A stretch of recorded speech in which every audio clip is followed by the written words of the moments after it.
Salam sepak bola. Ya, gue baru balik dan sekarang langsung aja gue bahas tentang Ole yang resmi out dari Manchester United. Dan berita ini memang sudah resmi juga dan diumumkan juga oleh BOD-nya bahwa mulai minggu depan Ole sudah resmi nggak menangani United lagi. Ya, konon katanya karena masih tersisa 3 tahun perawatan kontrak, jadi United ini harus pay kepada Ole sebesar 7,5 juta pound sebagai biaya kompensasi yang harus dikeluarkan. Nah, sebelumnya ya kita bahas dulu kenapa United ini awalnya nunjuk Ole. Nah, kalau lu ngikutin MU dari awal penunjukan Ole, mungkin akan bertanya-tanya juga sama seperti gue, kenapa United menunjuk Ole. Ya, Ole ini resmi menangani United di musim 2018 ya. Ketika itu dia menggantikan Jose Mourinho yang terseok-seok dan clash dengan beberapa pemain, sehingga manajemen pun memutuskan bahwa Mourinho dipecat, Ole ditarik. Nah, cuman pertanyaannya adalah kenapa United ini ingin menunjuk manajer yang minim pengalaman dalam artian nggak punya pengalaman sama sekali di level top Liga Eropa. Dia cuma punya satu tim yang pernah lihat tangani, yaitu Molde. Cuman lu bisa bayangkan kualitas Liga Norwegia dengan kualitas IPL ini kan berbeda jauh. Jadi lu nggak bisa jadikan itu sebuah patokan bahwa dia akan sukses, karena kualitas liganya aja udah beda jauh, IPL dengan Norwegian Super League. Nah, mungkin orang pada bilang, oh dia mantan pemain, bla bla bla segala macam. Lu mantan pemain, lu bisa hitung dengan jari siapa yang sukses di sepak bola modern ya. Siapa yang sukses menangani sebuah timnya sendiri. Kalau orang bilang, oh ada banyak, ada Pep, ada Conte, oke, you name it, silahkan, siapa lagi yang lu bisa sebut. Enrique oke 3. Sisanya kan flop juga. Lu mau sebut siapa? Arteta lah, lu mau sebut siapa, Lampard lah. Nggak ada yang sukses. Zidane lah, kalau orang bilang Zidane sukses bersama Madrid, bla bla segala macam. Madrid sukses itu berkat Ronaldo, sukses berkat timnya yang lagi peak perform ketika itu. Jadi ketika pemain bintangnya drop, Ronaldo cabut, lu bisa lihat di musim lalu kayak apa nanganin Madrid, hancurnya minta ampun. Nah, ini yang sama seperti United ketika mereka menunjuk Ole. Oke, orang bilang wah sukses, caretaker bla bla bla. Oke, caretaker dia sukses karena apa? Karena pemain ini udah jenuh sama Mourinho. Terutama gengnya Pogba ini ingin menunjukkan bahwa wah, ternyata yang menjadi penyebab masalahnya selama ini adalah Mourinho, bukan kita. Jadi dengan manajer baru kita support. Jadi pemain ini mati-matian, sehingga waktu itu United finish di peringkat 6 ya. 6 atau 5 kalau nggak salah, dan masuk ke Europa League. Dari yang sebelumnya terseok-seok. Oke, masuk Europa League bla bla bla. Ole diangkat jadi manajer tetap di musim 2019-2020. Awalnya dia punya pakem main 4-2-3-1 dengan, di pekan pertama gue masih ingat bener, dia ngalahin Chelsea 4-0 ketika itu berhadapan dengan Chelsea-nya Lampard. Terus orang fans pada bilang, wah MU di tangan Ole akan juara, ngetop bla bla bla. Chelsea nggak berkutik, mainnya bagus segala macam. Oke, itu cuma satu match, it just 3 points. Di match kedua hancur mainnya, kalah kalau nggak salah 1-0 atau 2-1 lawan Wolverhampton Espirito Santo tuh. Kalah 2-1, lalu terseok-seok peringkat 7, peringkat 8, bla bla segala macam, karena Ole ini mengandalkan formasi 4-2-3-1 yang menggunakan playmaker nomor 10 klasik. Dan United nggak punya pemain itu di musim 2019-2020, dan ini menunjukkan bahwa Ole ini nggak punya taktik dan nggak punya sistem yang jelas lah, sistem lain. Jadi 4-2-3-1 lu harus ngikut taktik gua. Kan nggak mungkin lu menangani sebuah tim besar, apalagi di sepak bola modern. Lu ambil contoh gampang lah, Tuchel bersama Chelsea, lalu si Pep bersama Man City, lalu si siapa, Klopp bersama Liverpool, Flick ketika bersama Bayern Munchen. Lu bisa lihat lah, ketika taktik A-nya mentok, mereka punya taktik plan B dan gak memaksakan sebuah sistem yang ada. Nah, Ole ini terlalu memaksakan sistem yang ada, apalagi ketika formasinya ini udah mentok, yang dia ganti bukannya sistem, tapi yang dia ganti adalah pemainnya. Dan di musim 2019-2020 di awal-awal di paruh musim pertama, nggak ada playmaker, ngandelin Mata, ngandelin Pereira, masih ngandelin Lingard, nggak bisa berkutik banyak. Baru di musim paruh kedua, Bruno masuk, fans pada senang, wah bla bla bla, harusnya Bruno datang, bla bla bla di awal musim segala macam. Kalau lu manajer bagus, lu punya skuad yang ada, lu harus meramu skuad yang ada, lu harus memasakkan 4-2-3-1. Ketika United waktu itu masih banyak sayap yang cukup cepat, ada Greenwood, ada Rashford, masih ada Lukaku juga, lu bisa main formasi 4-3-3 atau 4-4-2 dengan duet Lukaku Rashford, ditambah dua sayap yang cukup lumayan waktu itu. Jadi lu nggak harus memasakkan 4-2-3-1, tapi lu lebih mengandalkan ini tengah 2 DM ini yang kuat pegang bola, lalu dengan dua sayapnya yang masuk ke dalam. Jadi istilahnya inilah kalau misalkan sebuah manajer yang bagus dan punya taktik yang jelas. Sedangkan Ole di 2019-2020 sudah menunjukkan bahwa manajer ini nggak pantas menangani United.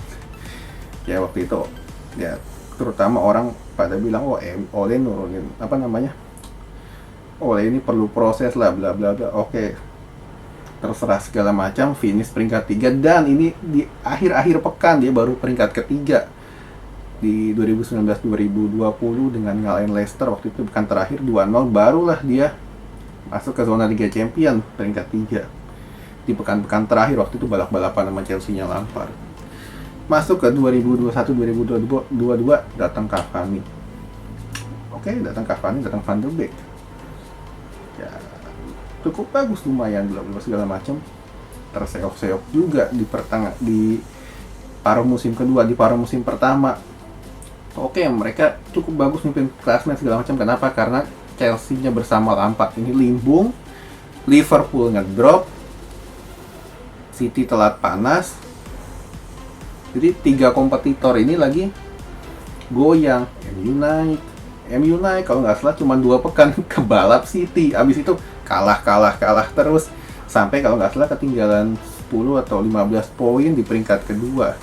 Kalau orang bilang, oh MU runner up lah, lu nggak malu runner up ketinggalan 20 poin? Kalau gua jadi jadi fans yang benar, atau ya seenggaknya ibaratnya kalau gue jadi Ole segala macam, ya gue juga malu. Lalu gue ketinggalan 20 poin kok. Gue nggak bangga dengan pencapaian runner up gue. Kalau gue runner up, gue ketinggalan 3-2 poin, ya minimal 5-4 poin, gue masih bisa jumawa lah istilahnya. Ini salah tipis segala macam, tapi ini ketinggalan 20 poin, dan ini menunjukkan bahwa lu nggak bisa memimpin sebuah tim ini. Masuk ke 2021-2022 datang Ronaldo, datang Varane, terus siapa lagi waktu itu, lalu ada ya beberapa pemain nih, kalau nggak salah cuma 2 sih, 2 pemain sama Sancho, 3 pemain itu. Kalau orang bilang Sancho akan meledak segala macam, Sancho di Dortmund itu bermain dengan sistem. Di MU-nya Ole, dia bingung mau ngapain. Kenapa? Karena dia nggak terbiasa dengan skill individu. Karena skill individunya Sancho, skill individunya Van de Beek ini pas-pasan. Kalau misalkan Sancho ini bagus skill individunya, dia akan dipertahankan oleh City-nya Pep. Cuman Sancho ini kan skill individunya pas-pasan lah istilahnya, sehingga dia dibuang ke Dortmund yang terbiasa bermain dengan sistem. Begitu juga dengan Van de Beek di Ajax dengan sistem. Jadi ketika mereka bermain dengan disuruh eksplor sendirilah dengan skill individu yang mereka miliki, mereka nggak berkembang. Dan ini ditunjukkan juga oleh Van de Beek selama 1,5 musim, Sancho selama hampir setengah musim.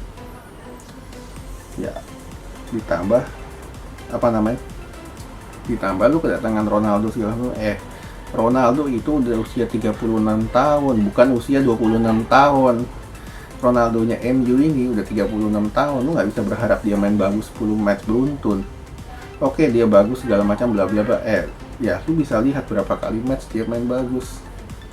Ronaldo sekarang ini lebih ke goal getter, bukan lebih ke jemput bola. Lu bisa lihat kemarin ketika dia coba jemput bola lawan Watford, dia udah nggak bisa gocek-gocek segala macam yang cukup bagus. Jadi udah keteteran lah istilahnya. Dan Varane kalau orang bilang oke, bla bla bla 45 juta euro ya segala macam. Lalu kalau misalkan Varane masih bagus, Madrid ini akan memagari dia dengan klausul kontrak yang besar seperti mereka tunjukkan kepada Benzema, kepada Kroos, kepada Casemiro, ataupun kepada Modric ya yang diperpanjang kontraknya, karena Madrid ini terutama Perez ini masih bisa melihat bahwa pemain ini masih punya skill. Sedangkan Varane kita lihat lah musim lalu, contoh gampangnya, nggak ada Ramos, berapa kali dia bikin blunder? 10 kali ada. Musim ini pun sama. Kita bisa lihat Varane ini udah melamban. Jadi Madrid ini untung banget ngelepas Varane yang sebenarnya value-nya sudah di bawah 45, tapi kalau MU ini kan nggak ngerti bola ya, istilahnya direkturnya. Ya gue bayar aja 45 karena dia cuma lihat di atas kertas doang. Bayar 45, main di MU, oke, bla bla, masih ada memang skillnya sisa-sisa. Cuman ketika dia dihadapkan dengan sebuah sayap-sayap cepat, nggak berkutik sama sekali sekarang. Ditambah para pemain United ini untuk musim 2021-2022 ini, mereka ini udah bingung mau ngapain ketika udah buntu. Contoh gampangnya kemarin lawan Watford, udah buntu, Bruno dikasih ke Bruno juga nggak kelihatan. Lalu siapa? Rashford juga baru sembuh dari cedera. 2 DM United terutama McTominay dengan Matic ini juga udah nggak sinkron. Jadi istilahnya ya Ole ini udah nggak bisa pegang ruang kendali yang ada.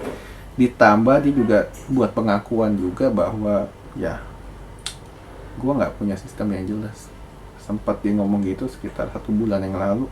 Dan ini menunjukkan bahwa sebetulnya Ole ini bukan sosok yang tepat untuk menangani tim sebesar United. Dia bukanlah seorang Sir Alex Ferguson.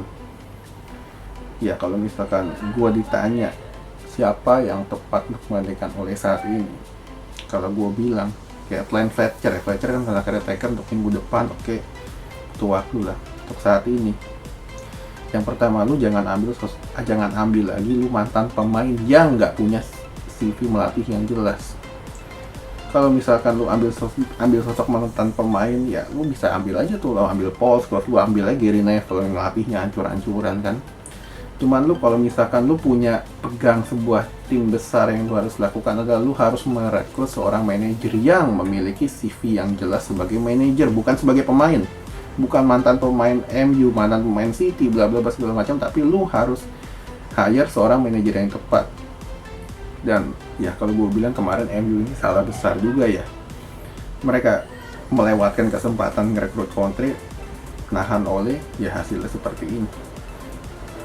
Ya kalau misalkan MU bla bla bla segala macam, MU bisa sebenarnya untuk buyout clause kontrak dari manajer yang ada. Cuman saat ini apakah manajer itu mau?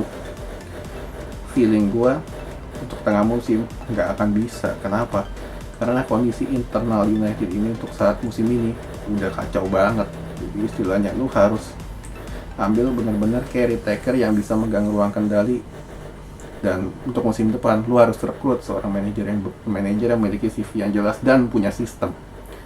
Oke, sekian dulu.